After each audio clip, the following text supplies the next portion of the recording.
So warm welcome to Matrix42 Release Day Wagon. My name is Volodymyr Shevchenko. I am product manager for digital workspace platform. Today, I would like to have a session with you about what you need to do to say bye-bye to AppFabric. So first of all, let's learn why we are doing that. So why replacing of AppFabric is important. So for instance, Microsoft, who is owner of this technology, will discontinue it in early 2022. So basically, we always want to be on latest and greatest technologies that are supported, and that's why there is no other way. We need to migrate it to new technology. Besides that, AppFabric technology is perceived not as super stable, and that's why we want to find something better that solves the issues you normally report. So what will that mean for you? So we replace AppFabric with Worker technology, and it will cover exactly the same functionalities that AppFabric had in the past. The change comes with no extra cost for anyone. The new technology will automatically take over with the next update with 10.1.1 release. There is no additional license certificate or configuration required. All workflows and anything previously based on AppFabric will work as before. Any workflow activities shipped with Matrix42 out of the box are already migrated completely. And we expect exception that some of you who are very advanced and have customly developed workflow activities will need to spend some time to readjust them to support Worker technology according to article described here, and yes, to reconfigure data gateways that are installed not on the app server, so somewhere on another application. So let's look to several use cases. The first one, whenever you have a custom workflow that is built and consists only Matrix42 default activities. So what do you need to do to migrate those to Worker compatible workflow? You just need to go to administration area and find that workflow in workflows section and perform action set execution engine to mark workflow as Worker compatible. After that, it will be working on a Worker system. So let's leave to that change you need to do. So we go to administration, services and processes, workflows, and in manage workflows. We can filter by system field and see all non-system workflows, means all you created or not from Matrix.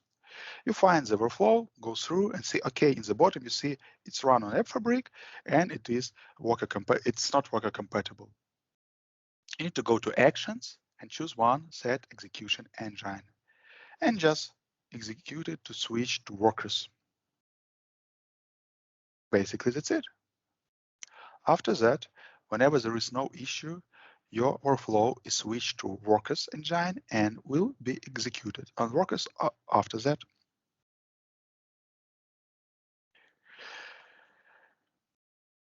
Next case is more advanced.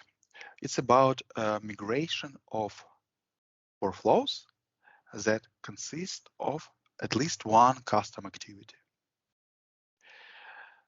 So for instance, step similar, you start with set execution engine and see what activities are not compatible. So Wizard will show you this or that activity is not compatible. Then you need to really review the activity implementation according to guidelines from Matrix. So we have an article shared in at the beginning where we have all practices, as well as in this session, we as well cover most of them. Then after activities has been changed to support workers, you mark them as compatible with the worker and run action execute set execution engine again and mark overflow as worker compatible. So let's try to do it in this short session. So we go again to the same area of workflows. We will go just through the all custom workflows and we'll try to activate work engine. But for some of them, it will show an issue as it's visible on this screen. And then you will need to review those workflows. So we just saw the workflow and then we call set execution engine. And we see that 3 activities, check where file activity, getting data activity, and call service activity, are incompatible workflow activities. So what we do next? We go to workflow activities, search them here to understand their implementation. Where they're implemented, we see that, yeah, they're not worker compatible as well. So in the preview, it's visible.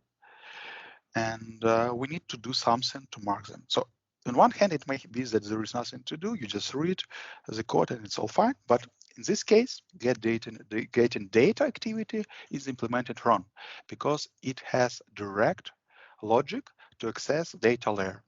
Ideally, there should be no link to data layer in your activity. So we remove the reference in our workflow activity project to data layer, and we need to replace it with the recommendation from the article. By the way, so let's open article.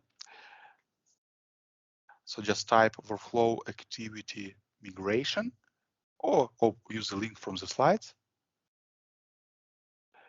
and scroll to the using data layer operations and activity. You see that what is not recommended, what is recommended. So you just copy the example mentioned there that explains how to access data layer.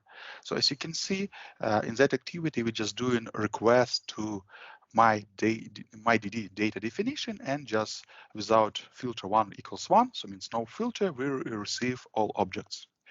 So let's change the same, so migrate same logic to another way to use our data provider mechanism. So we copied data definition, we copied a column, we copied as well expression. And basically, we are almost done. The last thing we need to do is just to change the conditions where we take data from, for instance. Now we take them from objects data variable, and that's it. So now activity is compatible from the code perspective. We just need to recompile it and later on change it in administration error. But we as well have other 2 activities, so calling service is as well done wrong. So as you can see, we use service locator functionality to get instance of service and execute it. This is not allowed. This is not allowed because worker actually is a mechanism that can be executed not only on app server as before, but on any other server. And it can be scalable. Therefore, because of these powerful functions, as well as there are some requirements how to write activities and how to access services. So we have example in our online help as well how to call services. As you can see, we just copied that and we use get so executor for the services.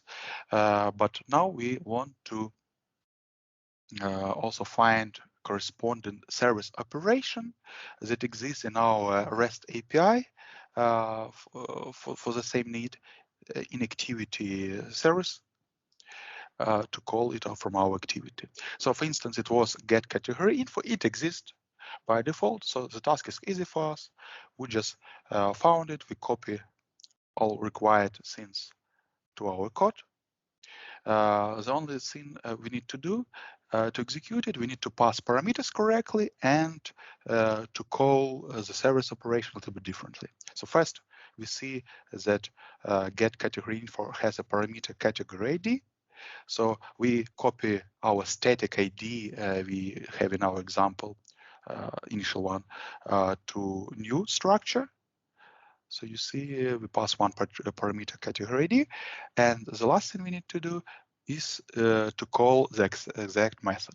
So to do that, we export it to XML, and we need to copy ID from service operation.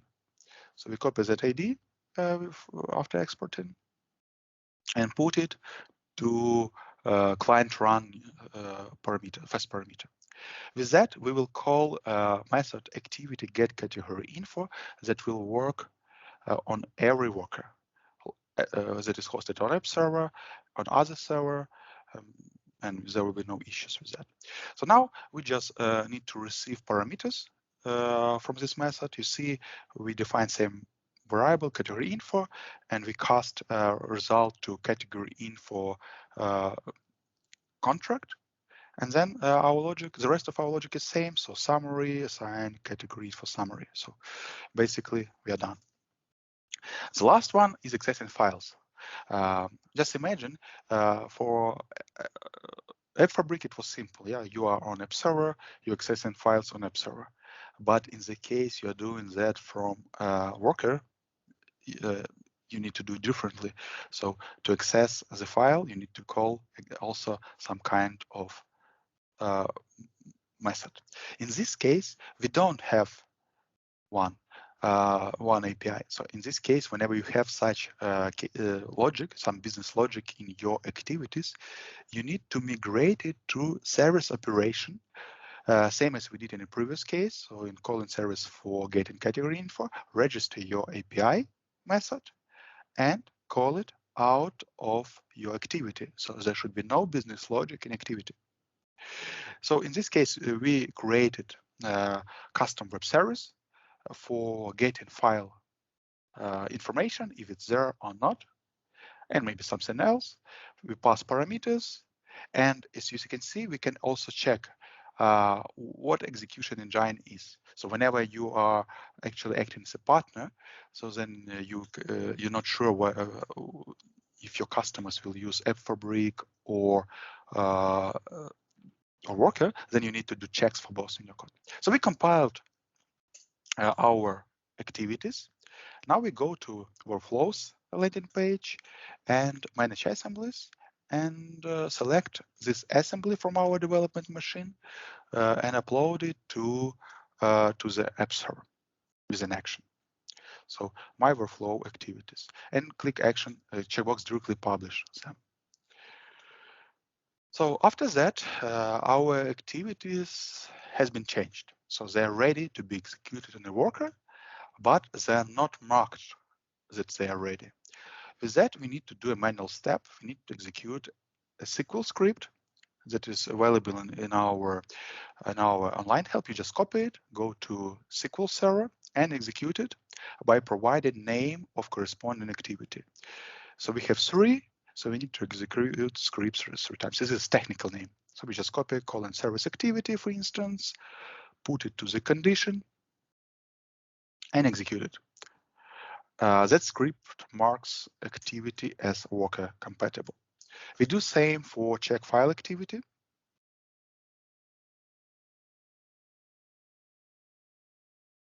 Yeah, so we replace the DLL, so it was a light restart, I guess. So check file activity, same, we copy the name, we put it in.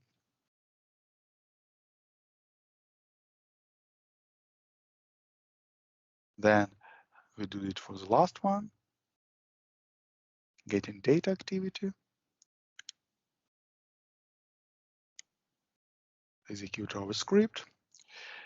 And workflow activity migrations finished from us. So let's see, they are marked as worker compatible. We see this in preview. The next step would be changing the workflow and testing it. So we find our workflow and run again the action set execution engine. And we expect now it will be successfully changed to worker compatible. Yeah, we got a success validation, so now it's worker compatible and it will be executed on the workers, as you can see in the preview.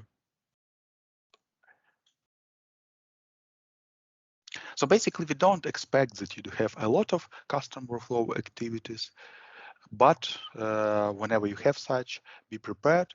You have several, let's say, quarters to do this until we completely remove AppFabric out of the product. Key learnings of the session is that we should not use direct access to data layer, to database, but use data reader component instead. We should call web services using iWeb API client instead of using service locator and web API service layer directly. We should not have business logic in workflow activities, but we rather need to move them to REST API services.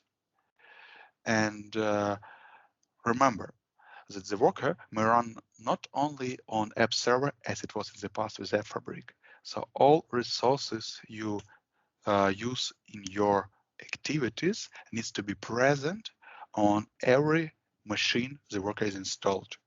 So this is especially related to, for instance, PowerShell activities. So for instance, when you have PowerShell activities that require some simlets, then you need to make sure that these simlets are as well installed on every machine where worker is installed, or mark activity to be executed on app server only. Thank you for joining me today in that session. Besides those sessions, we have a couple of others in digital workspace platforms. So I highly encourage to watch those, as well as sessions from our friends in ESM and SUIM. So thank you again and have a nice day. Bye-bye.